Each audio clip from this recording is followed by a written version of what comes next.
Eu não vou me estender, mas Deus, penso eu, plantou uma palavra no meu coração para esta noite. Mas antes de entrar no texto da palavra, eu quero contar um testemunho, posso?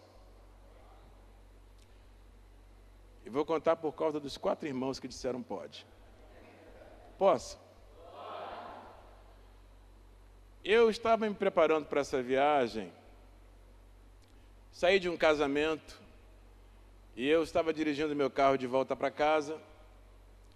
E sabe aqueles dias quando pensamentos pesados tentam invadir o seu coração e roubar a sua paz? E eu estava voltando de uma festa de casamento e no meio do caminho eu comecei a pensar em algumas situações difíceis que eu enfrentei ultimamente na minha vida. E César e Núbia, como são amigos muito próximos, sabem do que eu estou falando. Eu lidei com algumas perdas importantes, algumas perdas robustas recentemente. Eu estava dirigindo meu carro de volta para casa e pensando comigo mesmo, meu Deus, eu deveria ter tomado decisões diferentes aqui, ali e acolá, nesse ou naquele aspecto. Tive perdas porque não agi com sabedoria na hora de tomar essa ou aquela decisão. Se eu pudesse voltar atrás, se eu tivesse a oportunidade de voltar no limiar dessas decisões, eu teria hoje, sabendo o que eu sei, tomado decisões diferentes, não teria sofrido essas perdas robustas. E eu confesso a vocês que a alegria do casamento foi sendo substituída por um sentimento de tristeza no meu coração. Já passou por isso? Momento na vida em que você para pensar, se eu pudesse voltar atrás, sabendo naquela época o que eu sei hoje, teria tomado melhores decisões e não estaria hoje lamentando perdas caras na minha vida. Bem, os dias se passaram, tomei o avião e viajei para cá. E hoje de manhã eu estava celebrando ao Senhor, adorando a Deus com os meus irmãos, na comunidade cristã Novo Dia, no culto de celebração do aniversário do meu amigo César Carvalho. E no meio do louvor, no meio da adoração, Deus falou comigo. Eu não sei por que Ele esperou que eu viajasse tantas milhas para ministrar ao meu coração a palavra que iria equalizar os meus afetos, sarar as minhas emoções e me libertar daquele sentimento de lamento por decisões erradas e perdas caras. Estava no culto adorando ao Senhor com os meus irmãos. Eu não sei se você vai acreditar no que eu vou dizer, mas é como se Jesus dissesse assim: Sérgio Elias, sabe aquela conversa que você começou comigo lá na América? Você começou a lamentar algumas perdas por decisões erradas que você tomou. Deixa eu lhe dizer uma coisa. Eu vou dizer o que ele me disse porque a esperança do meu coração é que, quem sabe, alguém entrou por essas portas hoje aqui, vivendo um momento semelhante a este, onde você não pode voltar atrás e refazer e redecidir, e por isso lida com situações que muitas vezes se convertem em peso para a sua alma, lamento. Talvez a minha experiência possa ser, de alguma forma, e eu espero que seja, instrumental para abençoar a sua vida. Posso lhe dizer o que ele me disse? É como se ele me dissesse: Sérgio Elias, quando você era um moço com 17 anos de idade, você entregou a sua vida nas minhas mãos, numa pequena igreja do subúrbio do Rio de Janeiro, em Auma. Você me elegeu como Senhor e Salvador da sua vida e passou a me seguir. A sua vida foi entregue na minha mão. Isso significa que as perdas, as coisas que caíram da sua mão, a respeito das quais você lamentou comigo lá na América, ele me disse aqui em Jacarepaguá, ao caírem da sua mão, pelo fato da sua vida estar na minha mão, elas caíram na minha mão.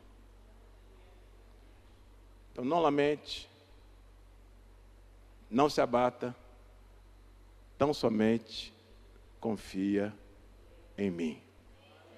Alguém aqui tem fé para receber essa palavra de Deus? Eu não sei exatamente em quem essa roupa vai vestir, eu não sei qual é o coração que precisava ser agasalhado com esse testemunho, mas eu oro para que o diabo perca todo espaço de esmagamento na sua alma, com culpas e medos e receios e lamentos, em coisas em que você não pode agora ingerir com sucesso.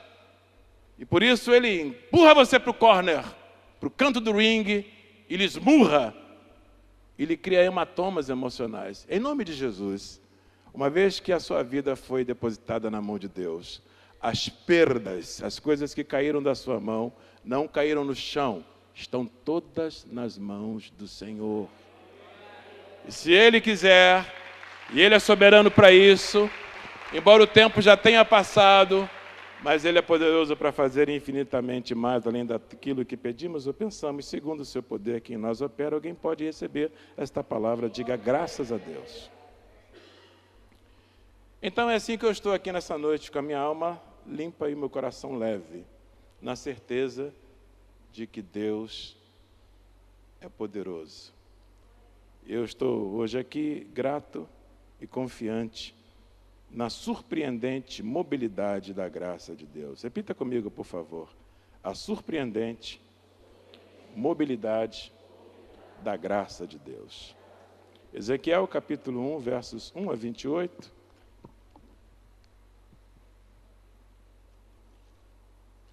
Assim diz a palavra do Senhor. E aconteceu no 30º ano, no 4º mês, no dia 5º do mês, que estando eu no meio dos cativos, junto ao rio Quebar, se abriram os céus e ouvi visões de Deus. Ezequiel está falando. No 5º dia do mês, no 5º ano do cativeiro do rei Joaquim, veio expressamente a palavra do Senhor a Ezequiel, filho de Buzi, o sacerdote, na terra dos caldeus, junto ao rio Quebar, e ali esteve sobre ele a mão do Senhor. Olhei, e eis um vento tempestuoso vinha do norte, e uma grande nuvem com fogo a revolver-se. Essa é a visão. E um resplendor ao redor dela, e no meio uma coisa, como de cor de âmbar, que saía de dentro do fogo. E do meio desta coisa saía a semelhança de 4 animais, e esta era a sua aparência. Tinham a semelhança de um homem. Cada um tinha 4 rostos, como também cada um 4 asas. E os seus pés eram direitos, e as plantas dos seus pés como a planta do pé de uma bezerra, e luziam como a cor de cobre polido. Tinham mãos de homem debaixo das suas asas, aos 4 lados, e assim todos 4 tinham seus rostos e suas asas.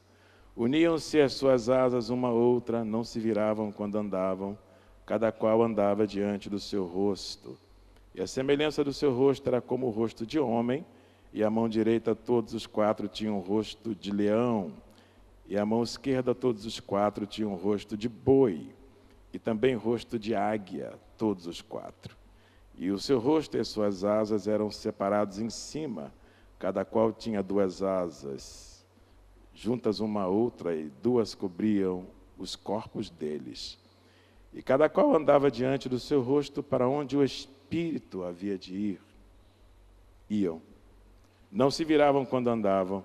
E quanto à semelhança dos animais, o seu parecer era como brasas de fogo ardentes, como uma aparência de tochas, e o fogo corria por entre os animais. E o fogo resplandecia, e do fogo saíam relâmpagos, e os animais corriam e tornavam a semelhança dos relâmpagos. E vi os animais, e eis que havia uma roda na terra, junto aos animais, para cada um dos seus 4 rostos. O aspecto das rodas, senhores, e a obra delas era como cor de turquesa, e as 4 tinham uma mesma semelhança. E o seu aspecto e a sua obra era como se estivera uma roda no meio de outra roda. Andando elas, andavam pelos 4 lados deles, não se viravam quando andavam. Essas rodas eram tão altas que metiam medo. e os 4 tinham as suas cambas cheias de olhos ao redor. E andando os animais, andavam as rodas ao pé deles. E elevando-se os animais da terra, elevavam-se também as rodas. Para onde o Espírito queria ir, iam, pois o Espírito os impelia. E as rodas se elevavam defronte deles, porque o Espírito da criatura vivente estava nas rodas. Andando eles, andavam elas, e parando eles, paravam elas. E elevando-se eles da terra, elevavam-se também as rodas de frente deles, porque o espírito dos animais estava nas rodas. Sobre a cabeça dos animais havia uma semelhança de firmamentos, como um aspecto de cristal terrível, estendido por cima sobre a sua cabeça. Debaixo do firmamento estavam as suas asas direitas, uma em direção à outra. Cada uma tinha 2 asas, que lhe cobriam o corpo de uma banda, e cada um tinha outras 2 que cobriam da outra banda. E andando eles, ouviu o ruído das suas asas, como o ruído de muitas águas, como a voz do Onipotente, a voz de um estrondo, como o estrépito de um exército. Parando eles, os animais, abaixavam as suas asas, e ouviu-se uma voz por cima do firmamento, da plataforma, que estava por cima da sua cabeça. Parando eles, abaixavam as suas asas. Por cima desta plataforma, desse firmamento que estava por cima da sua cabeça, havia uma semelhança de um trono, senhores, como de uma safira.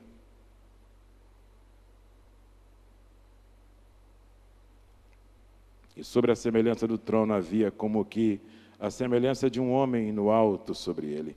E vi a cor de âmbar, como o aspecto do fogo pelo interior dele, desde a semelhança dos seus lombos e daí para cima, e desde a semelhança dos seus lombos e daí para baixo.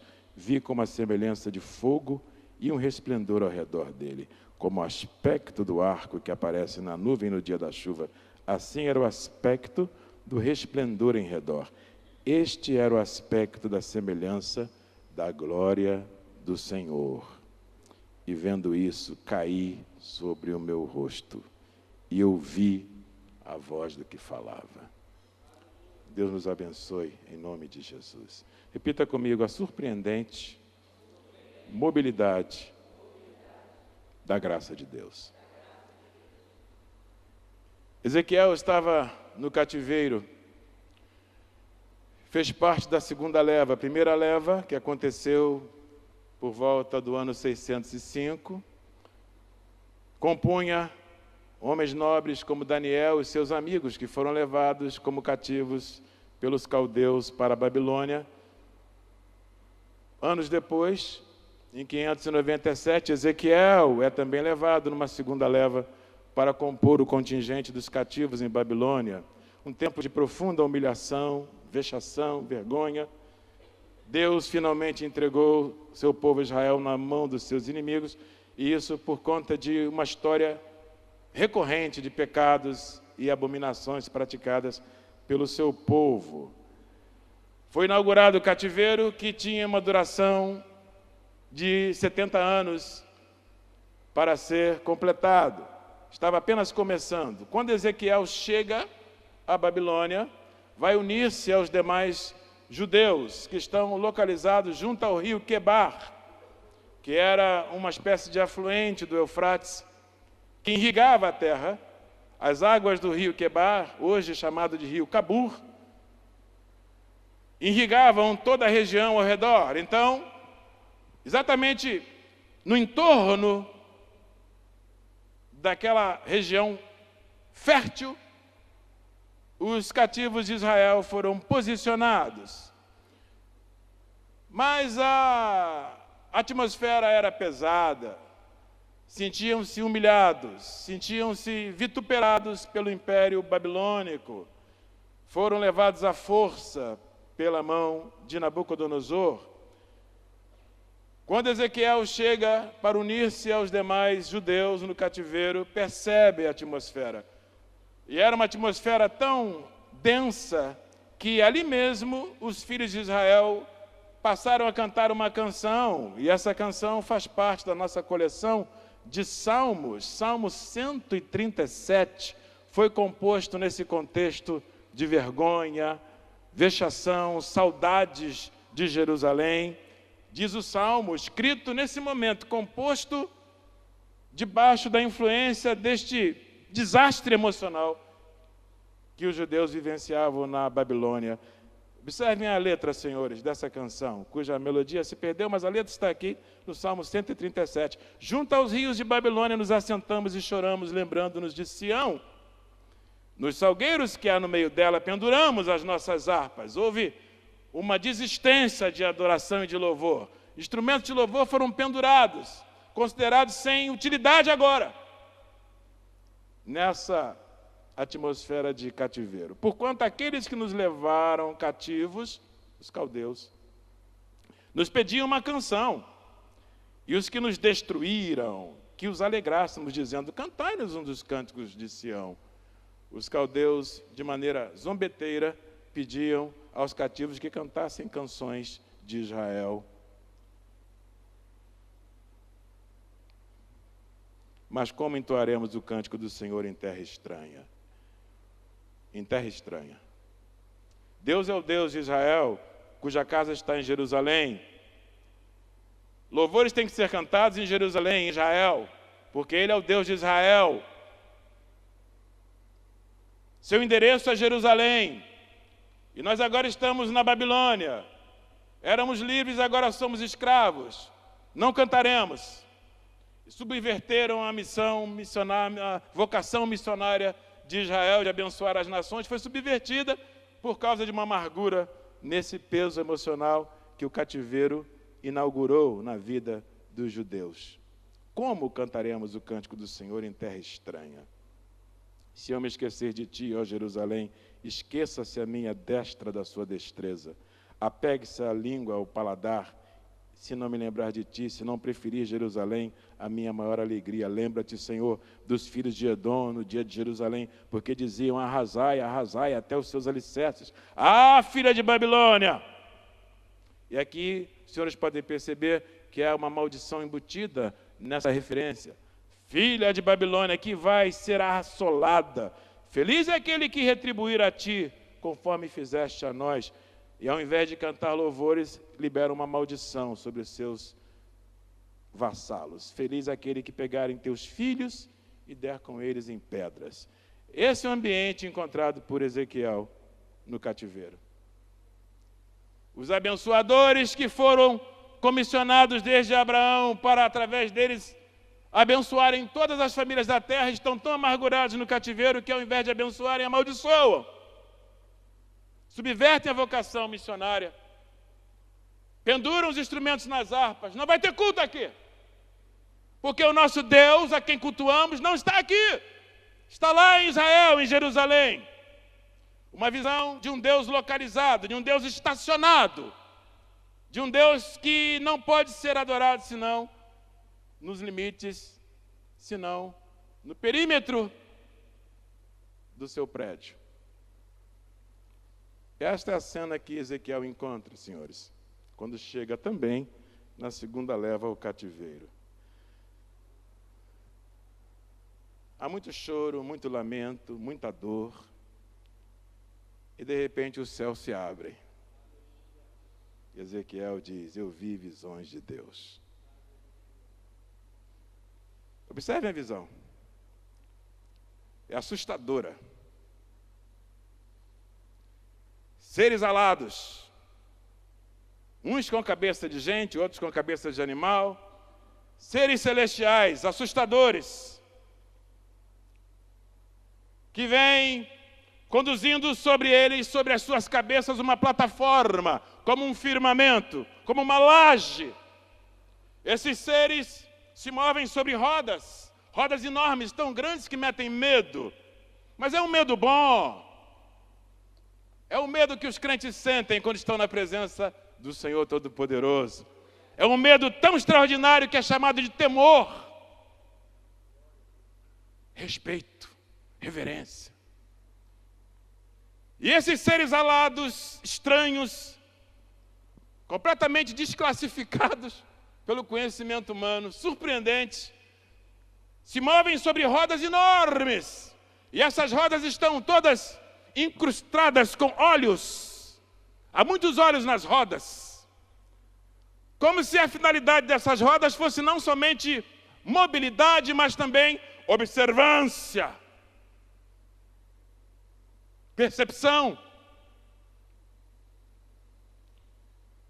Sobre as suas cabeças, os seres carregam uma laje, um firmamento, uma plataforma. E aqui, senhores, é que reside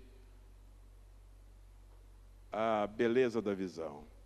Em cima do firmamento, em cima da laje, conduzida por esses anjos que se deslizam em rodas cheias de olhos, um trono. Não é a primeira vez que Deus revela a magnitude do seu trono a um dos seus filhos em Israel. Isaías já havia contemplado no templo uma visão do trono do Senhor, também assustadora. Não há nada novo em visualizar o trono de Deus em uma revelação, mas a novidade, senhores, vem aqui. Pela primeira vez, o trono de Deus aparece movido sobre rodas. Pela primeira vez, Deus revela aos seus filhos no cativeiro uma espécie de adição. É como se fosse uma espécie de acréscimo tecnológico ao aparato da glória de Deus. Rodas, senhores. Por que rodas, senhores?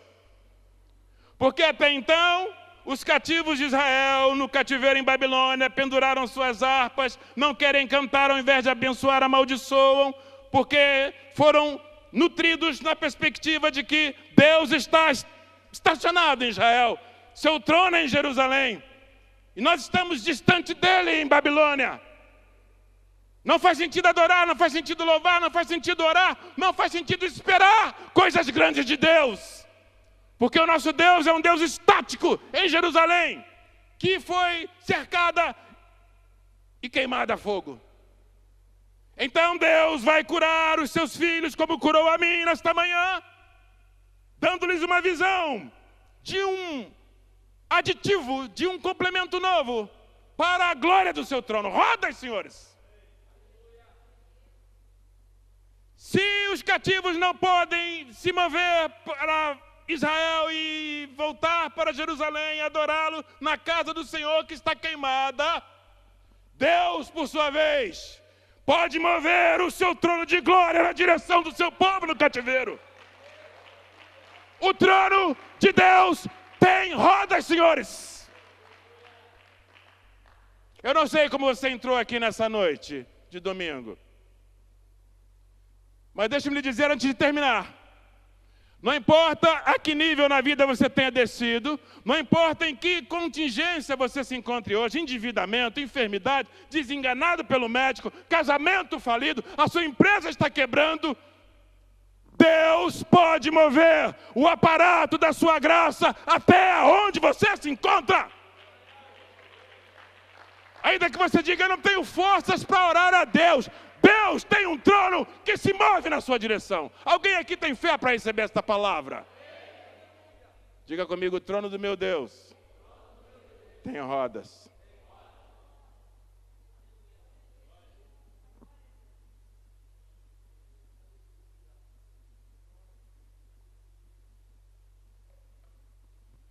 Alguns anos atrás, eu fui à África pela primeira vez. Deus me permitiu ir várias vezes à África depois disso, mas a primeira vez foi excepcional. Saí de Senegal, cheguei em Guiné-Bissau com uma caravana missionária. E o missionário que me hospedou na sua casa, Luciano Vilaça, me recebeu no aeroporto em Guiné-Bissau e me disse, Pastor Sérgio Elias, não havia ocasião melhor para que você viesse nos visitar do que agora. Você chegou aqui no tempo certo. Eu disse, por quê? Porque nós vamos inaugurar essa semana uma igreja, numa aldeia chamada Perfine da Areia, no interior do interior do interior de Guiné-Bissau. Ele me disse, não existe igreja lá. Há uma comunidade de animistas, africanos animistas. Acreditam que tudo é Deus, que a árvore é Deus, que a pedra é Deus, que o rio é Deus. E nunca, nenhuma igreja conseguiu se estabelecer neste povoado. É uma comunidade generosa, mas ao mesmo tempo muito resistente ao Evangelho. E ele disse, nós vamos inaugurar uma igreja lá durante os dias que você vai estar aqui conosco. Você vai gostar de ouvir isso. Ele começou a me contar o testemunho da inauguração daquela igreja. Ele disse, pastor Sérgio, eu estava em casa, orando a Deus, pedindo ao Senhor que me dirigisse para algum lugar onde eu deveria ir e pregar a palavra. E o Espírito trouxe ao meu coração Perfine da Areia. E eu pensei, mas Senhor, essa é uma comunidade que não é aberta para o Evangelho. E Deus disse, eu quero que você vá lá pregar a minha palavra. Luciano Vilaça pegou a sua Bíblia, entrou no seu carro e dirigiu muitas milhas até chegar no povoado, no interior do interior de Guiné-Bissau. Ele disse que quando chegou em Perfine de Areia, pensou consigo mesmo, de onde eu começo? Não conheço ninguém aqui. As pessoas não são abertas para o Evangelho. E ele disse, eu não sei o que eu faço. E de repente ele viu um casebre muito simples, uma casa de palha. E ele resolveu se dirigir àquela casa, foi impulsionado para isso, bateu na porta. Quando uma senhora o atendeu, ele disse, minha senhora, eu não sei como lhe dizer isso, mas eu sou um missionário, sou um cristão. Eu estava em casa orando e Deus me mandou vir aqui na sua aldeia falar de Jesus. Quando ele disse isso, aquela senhora já de idade avançada disse, finalmente, hein? Ele disse, como assim? Ela disse, entra. Ela disse, meu nome é Domingas. Eu sou a única cristã aqui em Perfine da Areia. Há 25 anos atrás, eu precisei sair da aldeia e ir à cidade resolver um problema particular.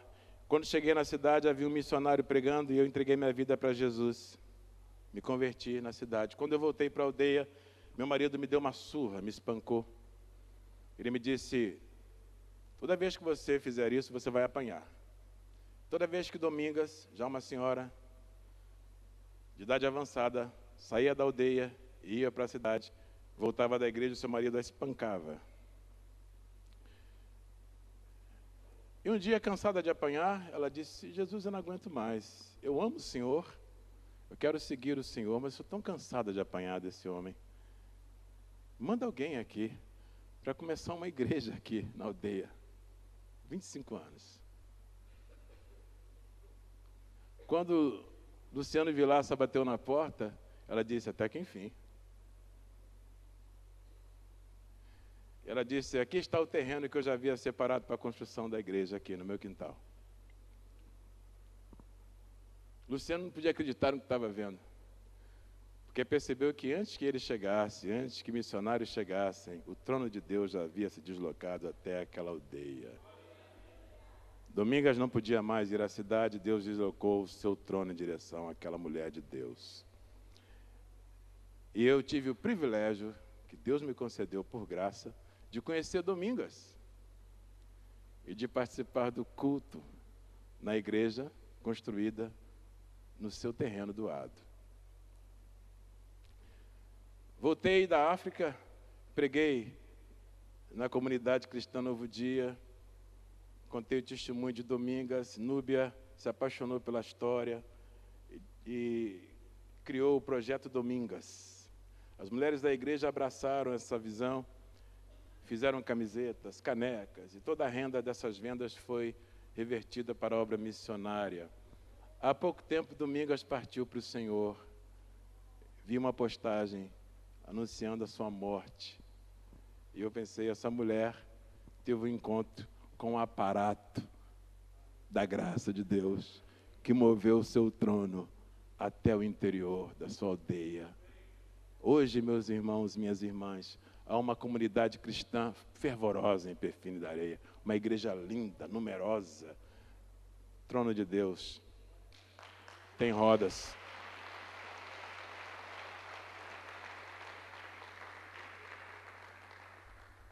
Há 20 anos atrás, 24 anos atrás, melhor dizendo, quando eu cheguei em Connecticut para assumir a igreja que pastoreio até hoje, começamos um programa radiofônico numa emissora local e fazíamos um programa em língua portuguesa, falando de Jesus. Um dia o irmão que era meu assistente disse: pastor Sérgio, um rapaz ligou para cá, um brasileiro, ligou para o programa enquanto você pregava. Ele disse que foi preso, 22 anos, acabou de ser preso. E ele estava na prisão pensando em se matar. Ele me contou que ele estava na prisão pensando: como é que eu consigo morrer aqui dentro? Envergonhado porque tornou-se a vergonha da família, cometeu um crime hediondo, recebeu uma pena de 35 anos por isso. Esse rapaz ouviu, estava girando o dial do rádio e me ouviu pregar e pediu ao assistente: pergunta a esse pastor se ele pode vir aqui me visitar. E eu comecei a visitar esse rapaz. Esse relacionamento dura já 24 anos, continua preso. E um dia, visitando esse rapaz na prisão, numa das visitas que eu faço a ele, ele disse: pastor Sérgio, você não sabe o que aconteceu aqui dentro essa semana? Eu disse: o quê? Ele disse: nós tivemos um batismo aqui. Vários presos foram batizados. Um dos presos, um dos mais perigosos, se converteu a Jesus. Ele chamou o responsável pela prisão e perguntou se ele podia realizar um batismo, porque não tem igreja aqui dentro. E o administrador disse: mas como é que você vai batizar as pessoas? Não tem batistério aqui. Ele disse: não, nós tivemos uma ideia, nós nos reunimos, os presos convertidos, e nós percebemos que os galões de lixo enormes que nós usamos para recolher lixo aqui na cadeia, se o Senhor permitir, nós vamos lavar esses galões de lixo e vamos enchê-los de água e batizar os presos no galão de lixo. Eu perguntei para o rapaz: e aí, como é que foi o batismo? Ele disse: olha, você não tem ideia, pastor. Uma metáfora extraordinária da graça de Deus. Homens que eram considerados lixo para a sociedade, agora convertidos, entrando num galão de lixo, para serem batizados em nome do Pai, do Filho e do Espírito Santo, saindo do galão de lixo como novas criaturas. O trono de Deus tem rodas capazes de serem movidas até o interior de uma cela fria de uma penitenciária, até o interior de uma unidade de tratamento intensivo, onde alguém está entre a vida e a morte pendurado nas mãos da medicina. Deus pode mover o seu aparato até uma sala escura onde alguém está pensando se aperta o gatilho ou não. O trono de Deus tem rodas. Um amigo meu, pastor, me disse: Sérgio, meu irmão está muito movido pelo Evangelho e eu acho que ele vai se converter. Eu disse: o que aconteceu? Eu disse: olha, meu irmão sempre foi rebelde, sempre foi avesso ao Evangelho, sempre foi zombador, e sempre falou mal dos crentes. Meu irmão policial, sempre perverso, sempre rígido na sua prática, nunca teve piedade de ninguém. Mas meu irmão chegou em casa e me disse: mano, eu hoje experimentei uma situação na prisão e eu concluí que você está certo, Deus existe. Meu amigo disse: mas o que aconteceu? Eu disse: olha, nós pegamos um criminoso, levamos esse criminoso para a prisão. Chegando lá, nós demos a ele um tratamento que sempre damos aos criminosos, de recepção generosa, cortesia, cafezinho e tal. Só que não. Ele disse: nós começamos a espancar esse indivíduo e ele estava já todo machucado, quebrado. E ele disse, de repente, esse cara começou a gritar: meu Deus! Meu Deus, tem piedade de mim, eu vou morrer. Ele disse, o irmão do meu amigo disse, o delegado estava na sua sala ali em cima, o delegado nunca se importou com isso. Pela primeira vez ele desceu do seu escritório, foi lá embaixo e disse, para, vocês vão matar o rapaz. E o policial, irmão do meu amigo, disse, até o bandido, quando clamou por Deus, Deus ouviu. Seu Deus existe. O trono de Deus tem roda, senhores. Eu não sei em que porão da vida, em que espaço existencial você se encontra hoje, mas o mesmo Deus que moveu o seu aparato de misericórdia até os cativos junto ao rio Quebar, Ele está aqui nessa noite. E Ele pode fazer alguma coisa extraordinária em seu favor. Alguém tem fé para receber esta palavra? Finalmente, eu tinha um desejo no meu coração de conhecer o campo de concentração de Auschwitz, na Polônia. Meu apreço pela história e também pela história de Israel me levou a um dia pegar um avião e ir à Polônia. De lá eu iria para Israel. E chegando na Polônia, um missionário amigo meu me recebeu e me levou para o campo para visitar o lugar onde milhares e milhares de pessoas foram executadas, sobretudo judeus, pela Alemanha nazista. No final do tour, estava com o coração arrebentado por tudo que vi. E no final da visita ao campo de concentração, depois de passar pelo crematório, o missionário Bellarmino me levou até o fim do campo. Ele me disse, aqui, pastor Sérgio Elias, é o que se costuma chamar de Lago de Cinzas. Porque na medida em que judeus e outras pessoas eram executadas e eram incineradas, as cinzas eram jogadas neste buraco. Foi aberto um grande buraco no chão e as cinzas foram lançadas ali, cinzas humanas.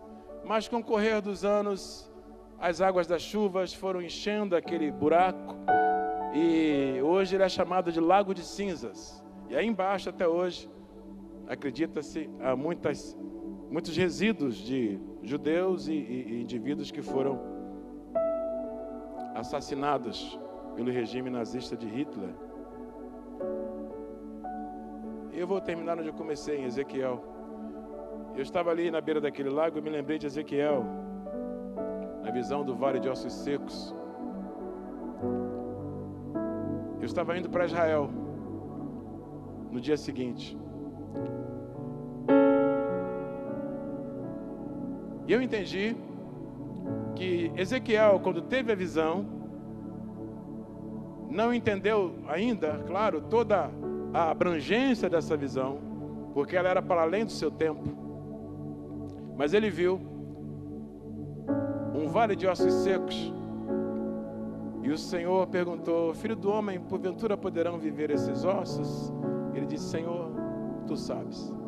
E de repente o Espírito veio sobre aquela cena dantesca. E os ossos foram cobertos de cartilagens e nervos, e carne, e pele. E levantou-se um grande exército numeroso. Quando eu saí da Polônia, cheguei em Tel Aviv, no aeroporto, na capital de Israel. Eu estava descendo a rampa e eu comecei a ver aquelas crianças, meninos e meninas judeus, correndo para lá e para cá, brincando e chamando Aba, Aba, brincando com seus pais. E ali eu entendi que Deus me permitiu fazer uma viagem no tempo. Na Polônia Ele me permitiu visualizar o vale de ossos secos, cinzas, a vergonha de um povo oprimido e humilhado historicamente. Quando cheguei em Israel, Deus me permitiu ver uma nação reconstruída, uma potência mundial. E nessa viagem no tempo, eu me lembrei de Ezequiel, capítulo 1. Os cativos estavam na miséria, junto ao rio Quebar. Mas ali Deus abriu os céus e lhes mostrou que, por mais trágica que seja a situação no momento, Para aquele que confia no Senhor, o trono de Deus tem rodas. Deus chega até o seu momento para transformá-lo num testemunho. Deus chega até o seu momento para transformá-lo num testemunho. Vou dizer de novo, Deus chega até o seu momento para convertê-lo num testemunho. Alguém aqui tem fé para receber esta palavra? Coloque-se de pé, por gentileza.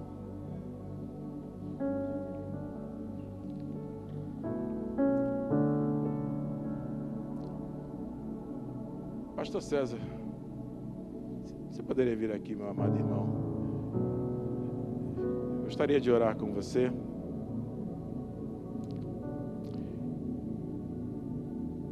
Debaixo desta palavra, que o Senhor lhe permita experimentar de uma maneira completamente nova a surpreendente mobilidade da graça de Deus. Deus chega até você nessa noite. Alguém recebe isso? Feche os seus olhos, levante as suas mãos aos céus, apresente ao Senhor o espaço que precisa ser visitado pelo aparato da sua glória e da sua graça nessa noite. Pode ser um filho cuja situação está roubando a sua paz, mãe. Pode ser um casamento estremecido, em coma, fadado ao divórcio se nada acontecer. Pode ser a situação da sua empresa no momento. Se não houver uma intervenção sobrenatural, a ruína, a falência iminente.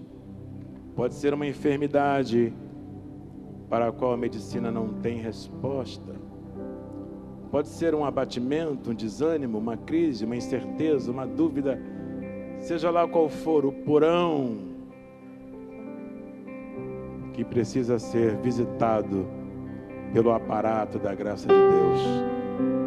Diga: Senhor, Tu não és um Deus estático. Tu não estás limitado nem ao tempo, nem ao espaço. Tu és o Senhor de toda a terra. E o Teu trono pode chegar até a mim, inaugurando e fazendo do meu momento um testemunho. E eu vou glorificar o Teu nome. Eu vou dar glória somente ao Senhor por toda coisa boa que o Senhor fizer por mim nesta noite. Feche os seus olhos, vamos orar. Teu trono, Senhor, está nesse lugar. A Tua glória está nesse lugar. A Tua presença está neste lugar. Tu te moves na direção daquele que está aflito, oprimido, angustiado, desesperado. O Senhor sempre vem na nossa direção. E nós estamos aqui, quedados e quebrantados diante do Senhor, sabendo que o Senhor é aquele que tem o poder para transformar todas as realidades.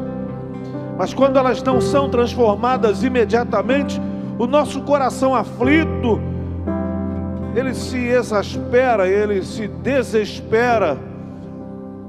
Mas, Senhor, diante da Tua palavra, nós sabemos que Tu nunca perdes o controle de nada. E o Senhor sempre caminha na nossa direção para fazer com aquilo que a gente precisa de transformação aconteça no Teu tempo, na Tua hora, no Teu momento. Portanto, acalma o nosso coração na convicção de que o Senhor se move na nossa direção para fazer sempre cumprir o Teu propósito no tempo apropriado, no tempo ajustado, no tempo certo. Portanto, nós nos quebrantamos aqui nessa noite para dizer: Senhor, nós aceitamos a Tua soberana vontade sobre a nossa vida. Por mais que nós não estejamos felizes ou satisfeitos, por mais que a angústia bata ao nosso coração, por mais que estejamos com o coração acelerado de tanta ansiedade, por mais que a dor da nossa alma se agigante a cada dia, nós queremos confessar que confiamos no Senhor, no Deus que se move na nossa direção. Senhor, se há alguém aqui que não está conseguindo confiar, ó Espírito Santo, vá na direção desta pessoa, desse coração, e que ele seja quebrantado pela tua presença poderosa, que transforma as realidades, que muda as estações, que faz diferença. Nós declaramos, Senhor, que a virtude do Senhor seja derramada abundantemente como chuva poderosa nessa noite. Faz a tua obra no coração do aflito, do angustiado, para que ao sairmos daqui, mesmo que o motivo da aflição permaneça, a nossa confiança tenha caminhado junto com o teu trono, Senhor. Portanto, faz isso por nós, não porque mereçamos, porque na verdade não, mas por tua graça infinita que se move na nossa direção. Ó Deus, faz isso em nome de Jesus e para a glória do nome de Jesus. Amém.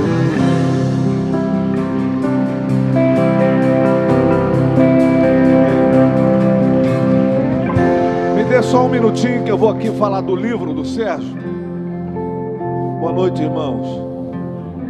Além de um pregador exuberante, e que eu poderia descrevê-lo como por muitas das suas qualidades, Sérgio tem uma que é imperdível. Ele é um escritor hábil, demasiado. Tem 2 livros escritos, mas infelizmente só tem um título aqui: O Risco. O Risco é um tratado sobre a vida, num período que esse irmão parou para refletir num cemitério da sua cidade lá em Bridgeport, e Deus falou ao coração dele, e de maneira muito hábil, editorialmente muito hábil, ele escreve esse livro que vai emprestar a você a capacidade de confiar num Deus que tem toda a história nas suas mãos, e você pode ainda fazer chegar na mão de alguém que está precisando de uma experiência com o Senhor. Esse é um livro, embora fino, é um livro extraordinário. Se você puder e desejar, passe aí no lugar onde estiver colocado o livro, o estande, e você pode adquirir. Nem preço ele sabe colocar em livro, está barato demais, está R$30. Então você pode passar lá e comprar alguns, não só para abençoá-lo, mas para abençoar pessoas que você conhece que precisam. É um escritor extraordinário. Deus te abençoe em nome de Jesus. Obrigado, Francisco.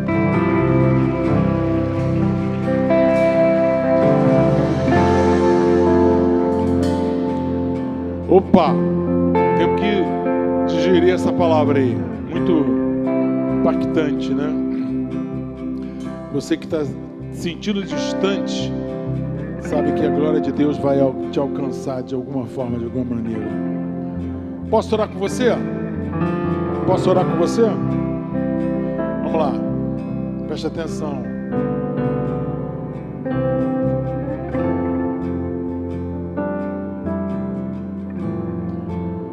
Que a graça do nosso Senhor e Salvador Jesus Cristo, o amor de Deus Pai, a unção e a consolação do Espírito Santo esteja sobre cada um de vós.